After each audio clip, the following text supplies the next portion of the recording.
Since Deadpool 2 is coming out soon, I thought it'd be a great time to go back and review the first film. So without further ado, here's my review of Deadpool. Wade Wilson, a fast-talking loudmouth with a dark sense of humour, has a rogue experiment done on him which makes him have accelerated healing powers and a reason for revenge against an evil dude named Francis, who makes him look like this. Now Wade must fight back, all whilst being in a relationship and becoming the superhero we all know and love, Deadpool. Also, side note, you know that guy named Francis I was on about? Yeah, he's also immortal too, like Deadpool. So this must have been kinda hard. And after watching Deadpool, I can now say it's one of my favourite Marvel films, alongside Captain America Winter Soldier and Guardians of the Galaxy. However, unlike most Marvel films, this one isn't exactly the most family-friendly film.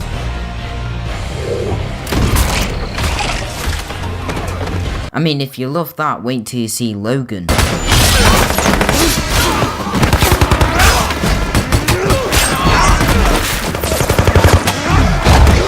Yeah, about that. Now, Deadpool is essentially 3 films mixed into one. You've got the origin story of Deadpool, his revenge against Francis, and the love story between him and his girlfriend. Oh yeah, and did I mention it's also really funny? Oh, hello. I know, right?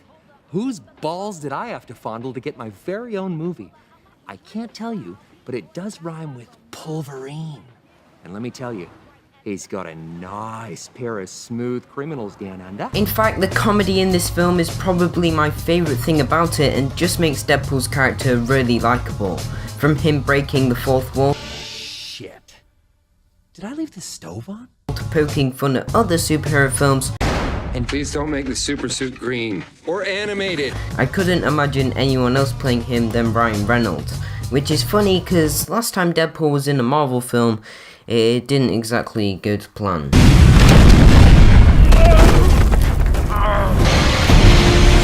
And don't get me wrong, there are many other great characters apart from Deadpool like Colossus and Weasel, but I still think that nobody else stood out apart from him, which is kind of a shame really. Which leads me on into talking about some of the bad stuff in this film, because even though I like Deadpool, it's still got quite a few problems with it. First off, I didn't really care for the love story between Vanessa and Wade, as I found it quite boring because it didn't have enough depth to it to be as interesting as everything else in the film. And yes, even though Marvel are trying something new with the film being a 15 and changing up the style a bit, without Ryan Reynolds, it would just be another origin story of a superhero who kills villains, who want to do something like take over the world, etc, etc. Speaking of superheroes, I think this next thing goes for quite a lot of Marvel films as well, which is that you never really feel worried for Deadpool at any point during the film when he's fighting people. I mean, the guy is immortal, but it just seems like you're watching him fight people without any consequences like dying or anything similar, but maybe I'm just thinking too far into this. I mean, it is a Marvel film, but there you go. Overall, Deadpool is a very good Marvel film, and I would definitely recommend it if you get the chance. Speaking of Marvel films, my review of Infinity War will be out next week, hopefully. So stay tuned for that, and with that being said, please like, subscribe, and I will see you in the next one. Oh yeah, and if you haven't already, go check out DazD 2010 on Fortnite, as he is obviously the best player in the game. And yeah, that's about it. You're welcome, Owen. Yeah, see you later. Bye.